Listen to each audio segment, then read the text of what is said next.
One of the very main reasons I started this podcast was this underlying feeling of wanting to break entrepreneurs from expectations that are imposed on them by themselves or others, and help people understand that when it comes to business, especially that on a more successful, higher level, all the rules, shoulds, and musts oftentimes need to go out of the window if you want to move forward.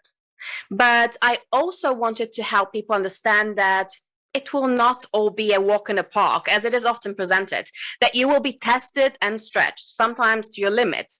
And your ability to stand in your conviction will be your greatest superpower and the key to unlocking doors of influence and recognition. That's why I am super excited to chat to my today's guest, Laura Wallace, or as she calls herself, Laura Aura, a multipreneur, speaker, owner of an urban branding studio, Works.co, an alignment coach for female entrepreneurs, podcast host for the top 100 show in business and entrepreneurship, the Gutsy Podcast, and an overall kick-ass lady who helps women entrepreneurs to get rid of the shoulds and step into their own redefined version of themselves and their power. Welcome or welcome back. My name is Magdalena Hanna, and this is Habits of Influence, where we discuss the good, the bad, and the ugly sides of entrepreneurship and building a movement.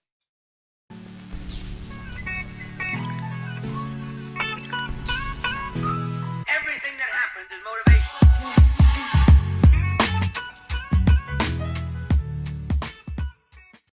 Hi, Laura. It's such a pleasure to have you on the show. Thank you for showing up.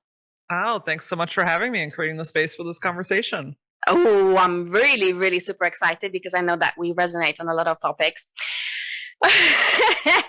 But before we get into that, you do a lot of things, Laura. You started, I believe, from what I found in 2007, that very, very early on. And you decided that you will start as a graphic designer. After that, you have established Works.co, which is an urban branding company. And I wanted to ask, what made you go from one side, like from so early on, from one part of the journey to deciding that, hey, the topic of actually setting boundaries, the topic of, standing in your power is so, so very important that not only do I have to inhibit this, but I want to help others with that, the same thing. Yeah, first, amazing research. Kudos. Hit the nail on the head. But, so as you mentioned, I started this journey as a graphic designer, and I swore that would be what I do until the day that I no longer work. And in a sense, I think that it'll always be a part of me, right? It's a huge part of my life and of my journey. But when I started my business and I realized that just because you start a business doesn't mean you stop feeling things as a human. In fact, all of your humanness, in my opinion, gets amplified when you're a business owner. The thoughts, the beliefs, the hesitations, the actions, the shoulds, the expectations of the world, societal bullshit, you name it. It all kind of gets amplified because when you're a business owner, all choices usually come back to you. All decisions come back to you. The guiding path typically comes back to you. And while there may be key players along the way, at the end of the day, it's your company. And that's where that kind of amplification started to come from. And I was like, I'm running this business. And I'm like, oh, I just wanted to create for people. But I'm realizing that people come into this, like people's minds come into this, because the people that we brand are also entrepreneurs. Yeah. And I found that there was just these very raw conversations around I don't think I can do this, and I'm not good enough, and someone else took my idea, and I don't have enough time for this, or I don't feel worthy of charging money. And I was like, oh, this is interesting to me. This is really fascinating. And so one thing that I've always been very good at doing is following what makes me feel curious. Leaning into things that light me up, that make me go, ooh, tell me more about that. And for me, that thing has always been the mind behind the entrepreneur. The mind behind people. And so that started to unfold kind of this journey of starting to interview people on what used to be called the Green Couch Project, where I would have entrepreneurs come in and we would have just these very raw conversations to bring into light all the things that we were all thinking and feeling, but thought that we were the only ones. To voice what was really happening behind the scenes and helping other people be like, oh my gosh, I thought I was the only one. I didn't know. I thought there was something wrong with me. Right. Yeah. Whereas if we bring these conversations, if we humanize these thoughts, beliefs, and actions, then we can actually come together and support one another. And how beautiful is that? And so the Green Couch Project turned into the Gutsy Podcast. The Gutsy Podcast turned into and continues to evolve into coaching and teaching. And that's where we are today. Oh, fantastic. Fantastic. Thank you for sharing that. And yeah, isn't it so funny? It doesn't matter which industry we're in, which walk of life we come from. And it doesn't really matter what our background is really, but we do experience the same types of sentiments when we first start business, because it's a completely different game, isn't it? It's so out of the ordinary. It's so different. And yet it's so beautifully, wonderfully, it makes us happy, it makes us joyful, but at the same time, it challenges us in ways that we never thought would take place, right? And usually more often than not, and I have that as well when I speak to entrepreneurs, we blame ourselves. For some reason, we actually blame ourselves and we think we are the problem. So this whole concept, you said it's very, very logical. It evolved from this little part of you thinking, okay, everybody is experiencing the same thing. But where did it kind of evolve to be a program, to be a system? Because you're very big on boundaries, right?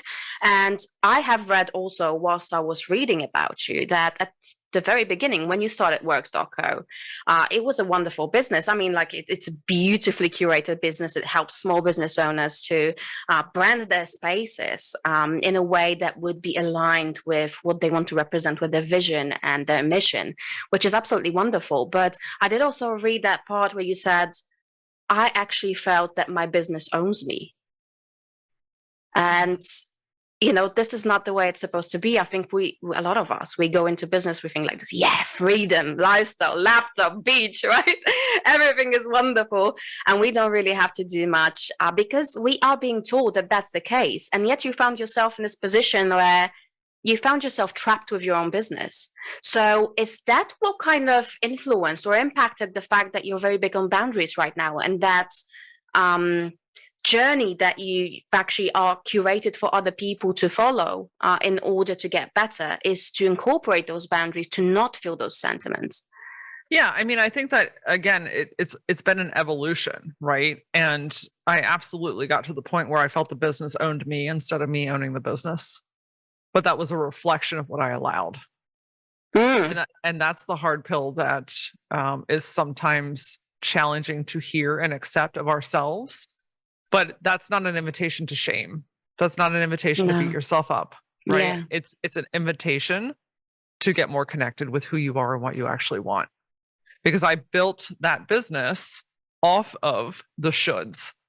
I built that business off of my insecurity, and not knowingly, right? I wasn't like, oh, I have abandonment challenges in my life and I grew up with shitty money stories. So you know what I'm going to do? I'm going to build my business off of that. Oh, I'm not consciously aware of that at that time, but that is unintentionally what the business got built off of. This fear of losing people. And then that turned into incredible people pleasing and taking on clients that weren't aligned and overexerting myself to make sure everyone around me on my team was taken care of before I took care of myself. Undercharging, not paying myself. It really started like I was just giving myself away all the time. And then I got to this point where I'm like, I'm miserable. Miserable. I'm sick. I'm sad.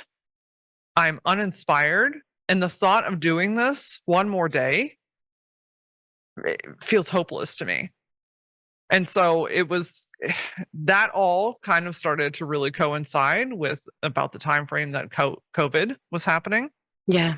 And it was just this bottom out that honestly needed to happen. Because the thing about ourselves is our bodies are like a compass, right? We all have intuition, every single one of us. And it might look and feel different to each one of us, rightfully so. But we are all born with our own innate knowing. And the thing about intuition is it's soft and it's subtle and it talks to you and then it gets a little bit louder, and then it taps you on the shoulder, and then it nudges you with the elbow, and then it shakes you by both. And then it slaps you on your face. Then it punches you right in the fucking face. Yeah.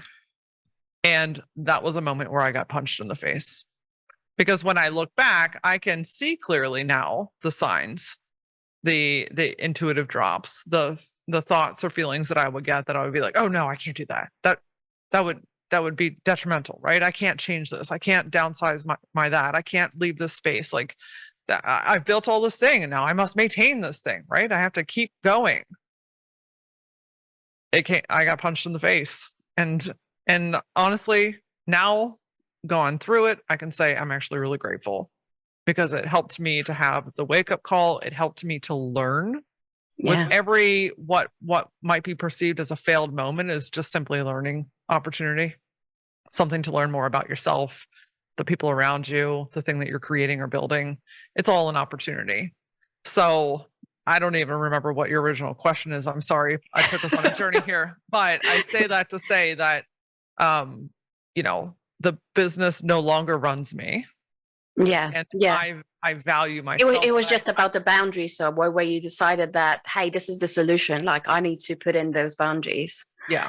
And that's kind of where that happened was I was like, okay, I think probably the most pivotal moment was when I was, I had packed everything back up at my office and I went home. And at that point my team was gone and we were stripped back down to nothing, right? Like we're at bare bones at this point. And I remember sitting in my basement crying hysterically. And I went, what does Laura want? Mm-hmm. And I realized that I hadn't asked myself that question in probably a decade. And that's where that boundary kind of path alignment really stepped into place. I started making decisions through the lens of what does Laura want instead of what should Laura do.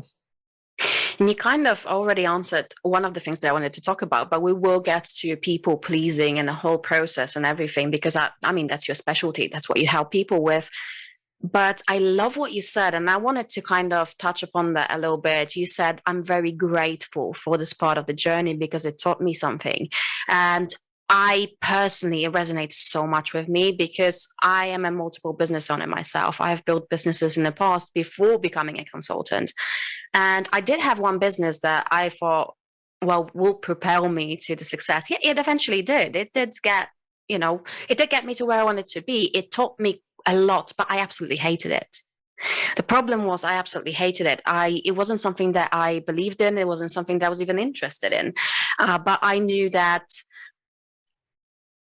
down the line, of course, not at this very moment, down the line, I knew that it taught me so much and it has given me so much experience and so much valuable insight into myself that today, if I were to go back, I would start that business that I hated once again, because it was just so powerful what it has given me in the process. Absolutely. Yeah. It's in the thick of the moment. You don't realize that, but you're not supposed to yet.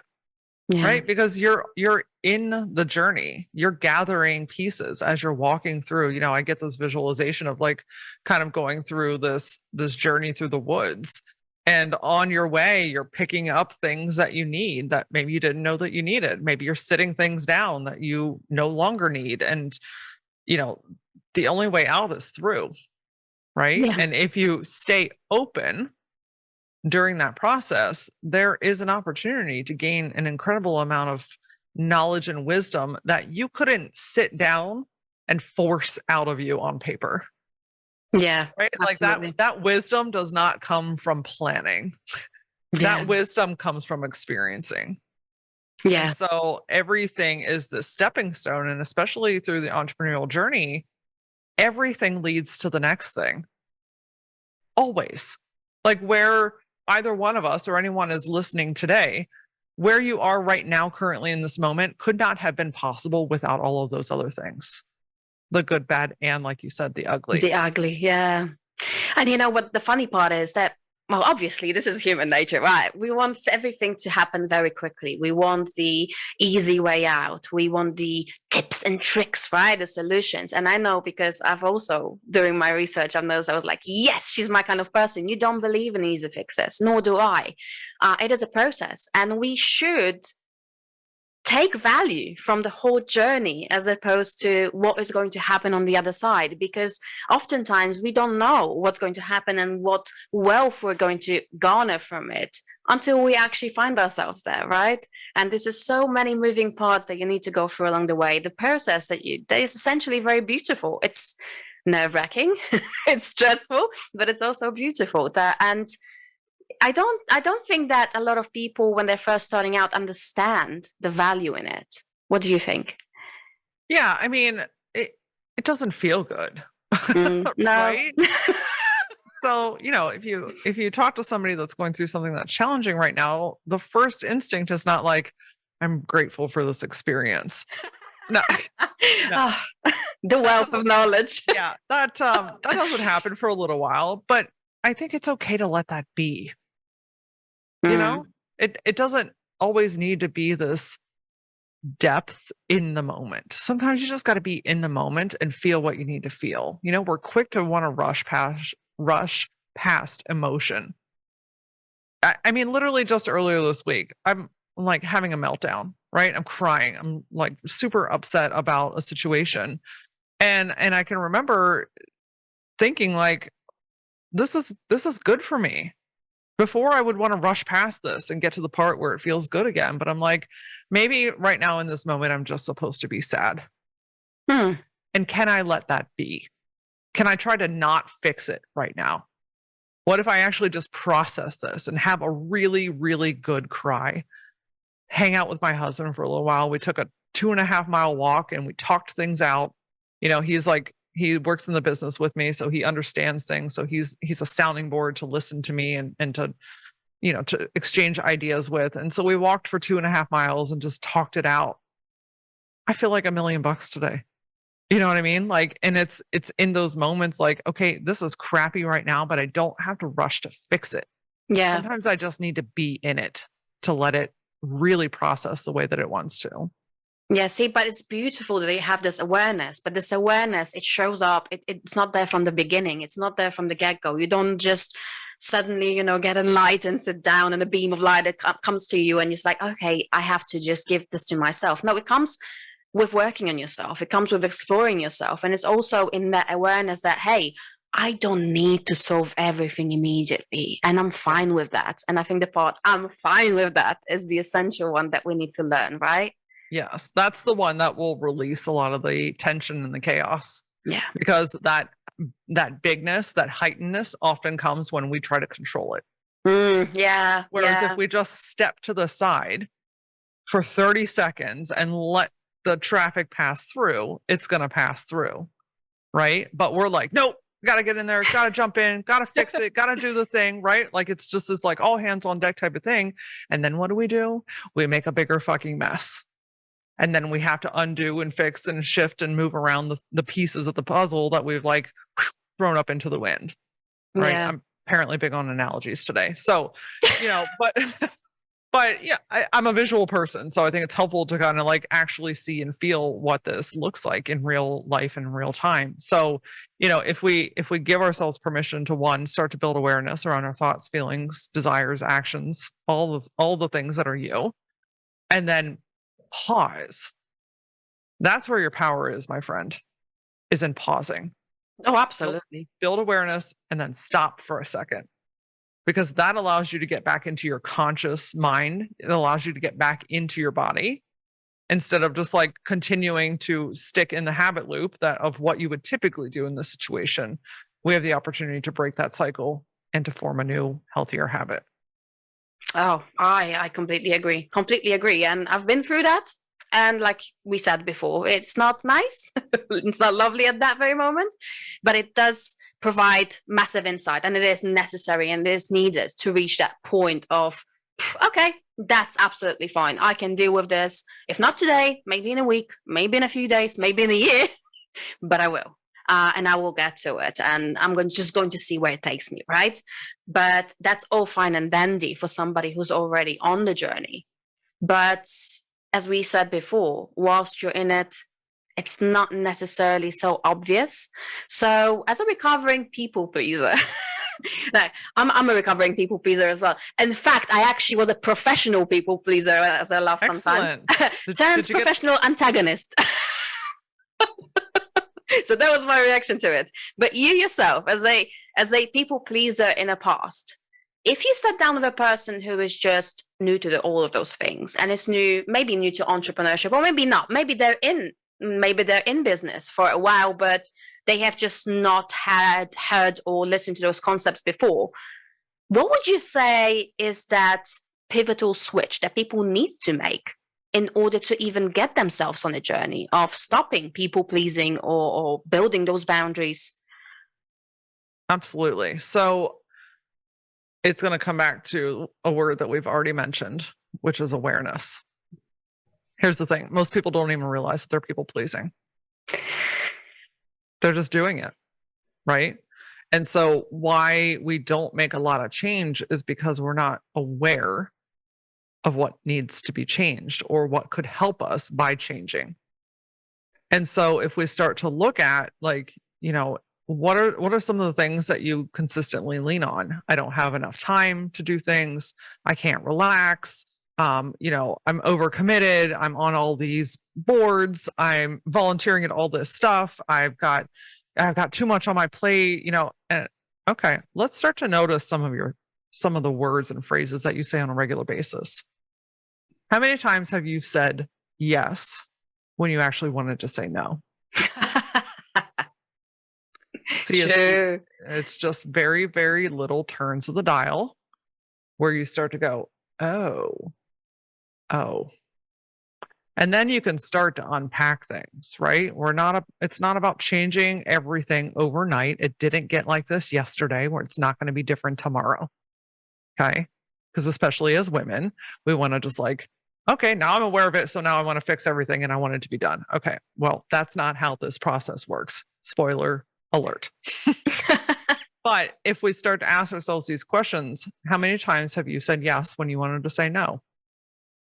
How many times have you put someone else's needs before what you actually need? If you're telling me that you don't have enough time to have breakfast every day, okay, or you don't have enough time to exercise, or you don't have enough time to create social media posts, or you don't have enough time for anything, how much of that time are you giving away to other people? And understanding and starting to really embody that people pleasing and helping others are two very different things. Yes. Because often people think that I either have to be a people pleaser or I'm a jerk and I don't help people. That could not be further from the truth. People pleasing is when you are overexerting yourself and expending yourself to help others, whereas helping others is really pouring yourself into people after you have been filled yourself. So you can still help people without expending yourself. And I think starting to really digest that concept that, hey, I'm still a good person. Just because I'm not a people pleaser anymore doesn't mean that I'm not a good person. It means that I'm a good person to myself first, which allows me to continue to be a good person to the people that I love the most. Oh, powerful. And I think I love the way that you've actually put it, because you said it's not about overextending yourself. It's still about helping people, because we are being flooded with all those like quotes, right? Motivational quotes. Like the first thing that comes to mind with setting boundaries is like, what other people think of me, it's none of my business. But it actually is your business, especially if you're building a brand, right? You've been in branding for a very long time, and it's not so easy and straightforward. And as a marketer, I actually find it super aggravating because the environment, the whole industry does not help. They're telling you need to be posting 100 million times on social media every single day. You need to be on every single platform. You need to do this. You need to do that. You need to, and just like you said, being more intentional with what you choose to do and where you choose to show up has so much more power within it, because you are showing up better for the people that you're meant to be showing up for, right? We're not online for everybody. Not everybody's going to love us. There's a huge chance a lot of people will not love us, and that's also absolutely fine.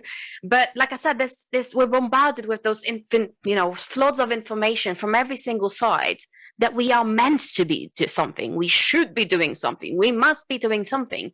And that is, I think, the first step to how to lose a business rather than how to do a business.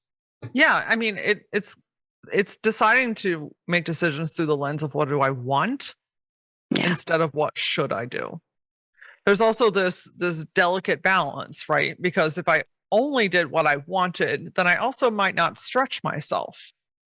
But can I get in connection with myself enough to know what is my bigger want? What am I working towards? And where do I maybe need to stretch myself, get out of my comfort zone, open things up, challenge myself a little bit in a healthy way versus thank you. versus forcing myself to push and grind and do this and be 100 places and all this stuff. And then you're exhausted and then you don't want to do it. And then you stop doing it for 3 weeks and then you got to start it all over again. Right. So it's like, it's not a perfectly clear path, but it really is this, like, again, coming back to the question, what do I want? And can I start to make decisions? Am I willing to start making decisions through that lens versus what everything and everyone tells me that I should do?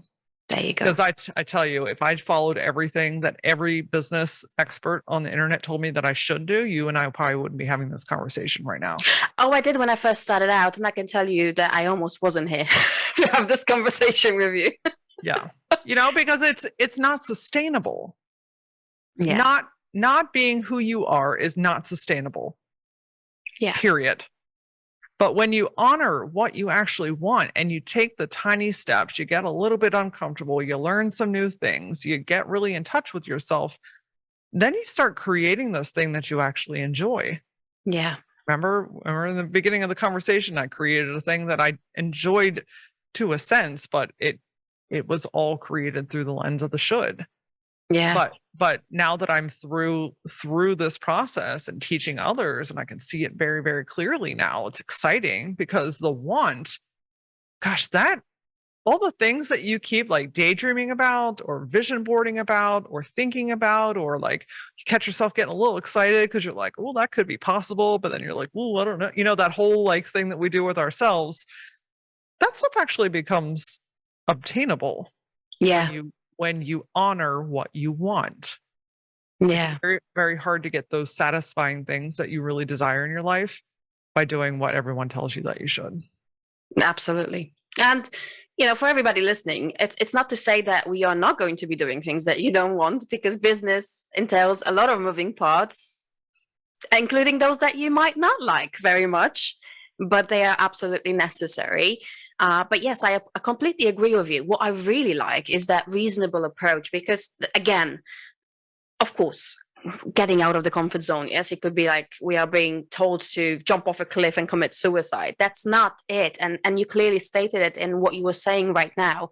And I'm a big believer in is that comfort zone is just stepping a little bit out, stretching yourself a little bit out to invoke creativity rather than that jump off a cliff and killing yourself, right? And just scaring yourself to death. That's not about, that's not what getting out of your comfort zone means, essentially. So I'm really, really, really happy that you touched upon that. And continuing, you work with women. Is that why? Because you mentioned before when you were speaking, is that women especially have those imposed expectations of what we are meant to do, how we are meant to behave, how we are meant to run our business. We are being told that we should be, everywhere. Mothers, business owners, beautiful women, looking after ourselves, looking after our health, looking after the health of others, presenting ourselves this way, being really, really powerful, but not too powerful. So all those expectations, is that why you work with women? And after that, I'm going to go into a little bit of a deeper, controversial waters because I really need to know your thoughts. But first, is that why? I think that's part of why. I think I have a direct perspective from the female perspective for obvious reasons. But, I'm also like a lot of women, right? I have ideas and I have passions and I have things that excite me and I have things that make me sad. And I have a lot of different roles in my life. I'm a business owner, yes, but I'm also a person of my own. I'm a mother. I'm a wife. I'm a sister. I'm a daughter-in-law. I'm a lot of different things and roles. And I know how very easy it can be to get stretched very thin and to put your stuff on the back burner. Yeah. Because as a society, we have been trained that everyone and everything is more important than who we are ourselves. And I'm pretty damn tired of that. So there's a pretty big fire in me to help women get out of their own way, to silence that voice or to shift that voice that happens inside of their head and start actually doing and living this life the way that they want to, knowing that you can be all of those roles as yourself. You can fulfill those things and honor yourself. It's not an or, it's an and. That's fantastic. And the controversial part is, do you feel that we as women still need empowerment to the point where every single business owner I speak to, that's why I asked, why women? And yeah, this podcast talks about everything, including the things that nobody wants to talk about. Everybody wants to work with women nowadays. And in fact, it's wonderful. That's fantastic, because for the longest time, we did not have access to all those things. And I myself remember starting out actually, by the time where you started out your first business, that's when I started out my first brick and mortar business as well, 2007. And I remember not being treated seriously or not being treated like a partner at the table. And this being presented to me in a very obvious, to the point, to my face way that I am not. And I found myself having those sentiments online as well. But there's also another side, right? There's also the movements that are being created for women empowerment. There's a lot of women online that are doing business right now, which are, just to say very gently, too empowered for people's liking, using things that, instead of really showcasing how wonderful and knowledgeable and capable creatures we are, create a sort of caricature of women, degrading themselves, using methods that are not necessarily showing that are classy, warm, caring, capable, smart side. What would you say to that part? Do we still need empowering? And if we do, to what point? And how do you feel about those movements where women just take it a little bit too far and lose accountability in a way? Yeah. So I think that humans in general, regardless of gender or non-conforming, always need inspiration and empowerment, because we all are always going through different variations of our life and in our business where we could use support. So I think the idea of empowerment, encouragement, inspiration, to me, that's community. That's lifting people when they need them the most. And so that therefore you can then turn around and lift someone else in your life that comes into your circle as well. So I think empowerment is a necessary part of humanity, because we sometimes just need reminded and lifted in the moments where maybe we're not feeling like we can lift ourselves.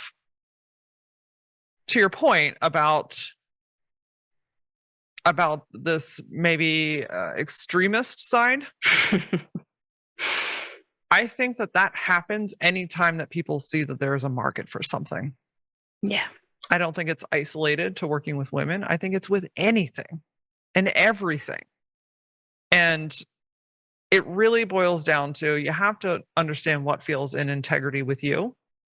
And if you're following people that make you feel gross or are making you feel like you need to be something other than who you are, that you yourself, my friend, are fully capable of hitting unfollow, of hitting unsubscribe, of hitting block, of getting that out of your life. It's when you start to really dig into the perception and the guidelines that someone may be creating. When you start to believe into that and feed into that, and you start to abandon who you actually are, that's when we have a problem. Yeah. Because guess what? There is somebody for everybody. And a lot of those people are very successful because there's a lot of people in there. And I'm not saying that's right, and I'm not saying that's wrong. I'm just saying that's what it is. But anything that is created, anytime there is a market for something, extremist from both sides, right? So here's a real quick example. 10 years ago, talking about money was taboo as fuck. We don't talk about money. Money's behind closed doors. It's rude to talk about money, right? That's what we've been basically trained as a society is the standard. In the last 3 years, money has become a very hot topic. It's become one of those things that we hear and see about more. But here's where what I think that you're talking about comes into play. Now it's got to be a 6-figure business. Now it's a 6-figure niche. Now it's a 6-figure this. Get to 7 figures. And there's nothing wrong with wanting to achieve those goals. Where it starts to become a challenge is that now your new standard that you're comparing yourself to, telling yourself that you're a piece of crap because you're not already doing that. Right? Yeah. So we went from not talking about it at all. That was one side of the extreme. To now it's like basically every other fucking post on the internet. It's about 6 figures. Yes. And at the end of the day, why is that the metric? And there could be a good reason. I'm not saying that's wrong. I'm just saying don't let that be another thing of why you start to beat yourself up. Yeah. Don't let that be another standard that you hold yourself to. Is creating 6 figures sustainable and obtainable? 100%. Absolutely, my friend. But do it through you in the way that you want to at your speed. If you're not doing it already, that doesn't mean there's anything wrong with you. Boom. If you haven't done it yesterday, there's nothing wrong with you. Yep. But that's exactly why I started the topic, is because you see, we use all of those buzzwords all the time, 6 figures being one of them, or 10K months, another, or authenticity, which I think a lot of the time is being highly, highly misunderstood what it is. And it creates those caricatures, those kind of Black Mirror sort of situations. But all those radical movements or all the radical sides are going to influence people, because we inherently do have a need to belong, right? We do inherently have a need of having this community, being part of something bigger. So if this, and usually those radical things are louder than the normal, reasonable voices that we can hear, it creates that perception of, this is what I should be doing. This is exactly who I should be. If I'm not that, there's something wrong with me. Yeah. So because because if you see over and over and over and over and over again on your feed, 10K month, 20K month, 50K month, like that's literally every other feed. But that wasn't maybe even your original goal. Maybe you know what I mean? Like maybe you knew that 5K a month covered your expenses and created the side hustle that you wanted with ease, right? But now you're like, oh, now there's something wrong with me because my goal is too small. No, it doesn't have to be, but it's up to us to make that decision. Yeah. That's what I want everyone to hear loud and clear. Just because you see it doesn't mean it needs to be your truth. Just because you see it doesn't mean it needs to be your truth. They can make that goal, because if that's their goal and that's what they're teaching and that's their audience, then wonderful. They're in integrity with that, right? But when it comes back to comparing yourself and people pleasing, and now I got to build this because now I'm too far behind, that comes back to us. And that's that self-accountability where we really have to hone in and say, okay, just because I'm seeing it doesn't mean that I need to do something with it. Absolutely. And that should relieve the pressure to anybody who thinks that's exactly what I should be doing and I must be doing it, otherwise I'm not classed as successful, right? That's not the case, because there's tons and tons of people who really have completely different dreams, completely different aspirations, and they could not care less of whether somebody or themselves even have those 6 figures a year, because those are just not their dreams, and it's absolutely fine. And nobody needs to emulate that if that's not something that you feel inside. So I'm really happy you said that. Right. But one of the buzzwords, and that's exactly what you do. See, you're an alignment coach. That's one of the buzzwords, right? Alignment, just as authenticity, there's so many descriptors of what alignment is, as many as people, right? So what does alignment mean to you, Laura? And what would you say, something that is against those buzzwords. So what does it mean to you personally? Like, not in the terms of social media, not in the terms of what somebody else says that it is. What does it mean to live an aligned life, and what does it mean to have an aligned business? You know, it's funny when I landed on the title of alignment coach, it wasn't a buzz thing. I'm so not buzzy that sometimes it irritates me, to be honest with you. But then I come back to, what is my truth? And alignment to me is rediscovering who you are, what you actually want, and then giving yourself permission to act from that space. I love that. There's nothing fancy about it. I love that. It doesn't need to be bells and whistles and this whole ass thing. It's literally honoring who you actually are. Exactly. Same as authenticity, right? It does not mean throw your shit out on Facebook or whatever you feel, or all of your tragedies and car accidents and epiphanies. Yeah, I mean, you know, it's just really about getting to know yourself again. Yeah. And then making decisions through your aligned self instead of through the lens of what everyone else wants and needs from you. Giving yourself permission to be you. Yeah. And being okay with all the sides of you. And it's really funny how simple that really is. See, but that's the thing. It's not sexy. That's why we need to make it a buzz. I think being yourself is very sexy. I think so too. So too. But it's very simple.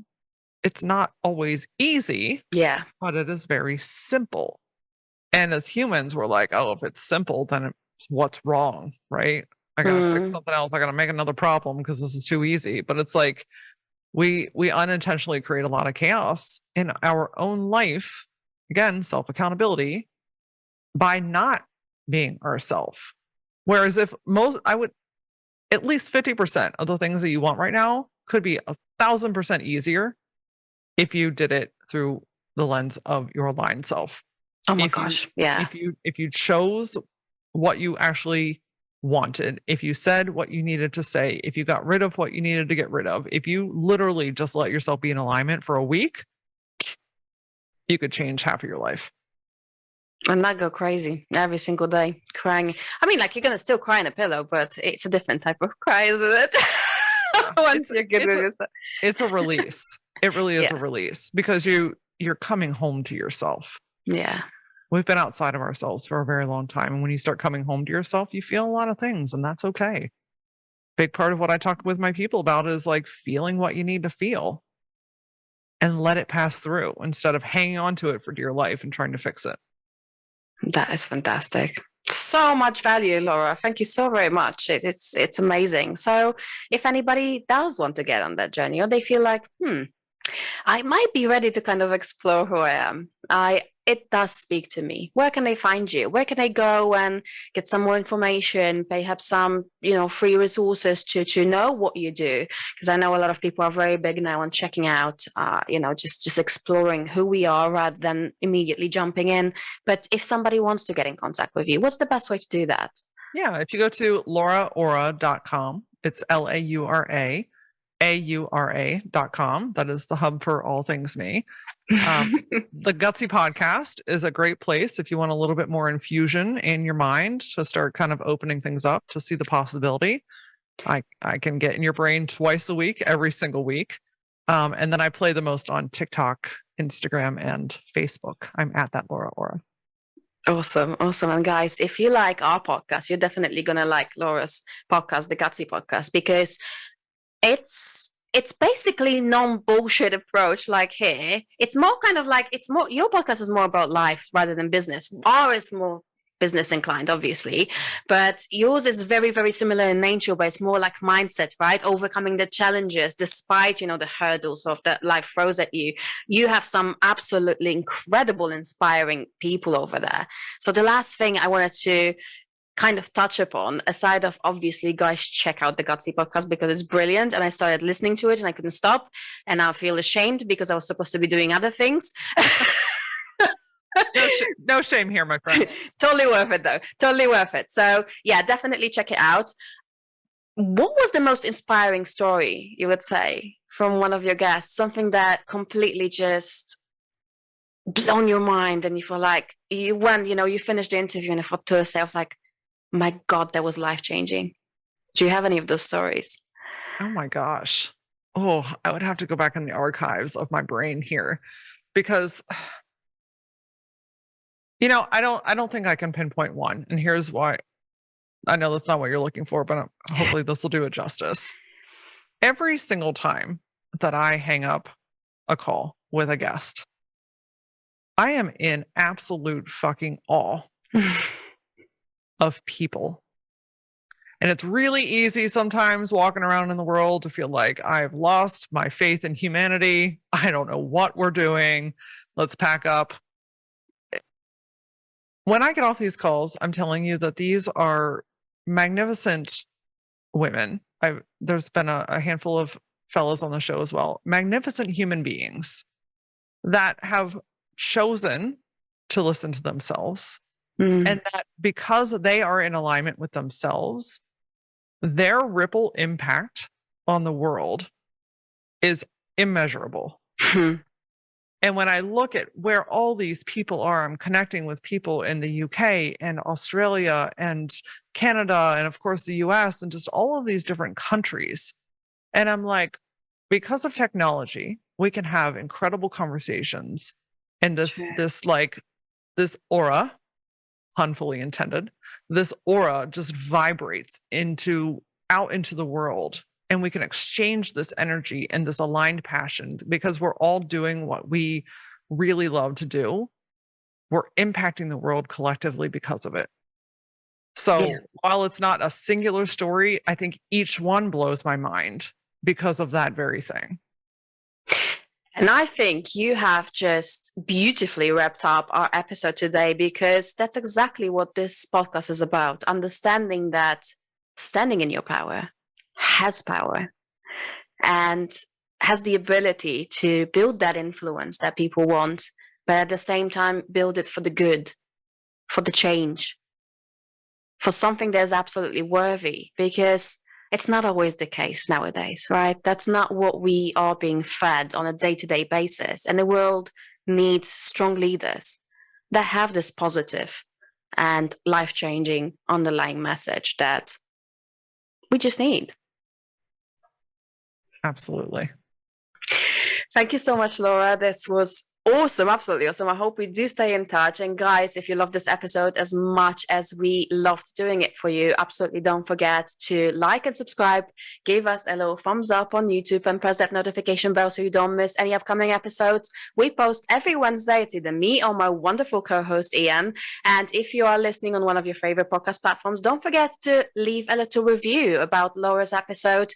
I'm pretty sure that I'm going to come back to it and do my notes because obviously I was so much sad that I don't want to miss a thing. And if you want to connect with Laura, if you want to embark on that journey, if you want to know how to be yourself, but truly yourself within that core of who you actually are, your way, then definitely go check out Laura's links. They're going to be in the description of our episode on YouTube, as well as the description of the podcast episodes on every single one of your favorite podcast platforms. So go there as well. All right, guys, thank you so very much for once again seeing and listening to Habits of Influence, and I'm going to be with you next time. Thanks a lot. Thanks, Laura. Thank you.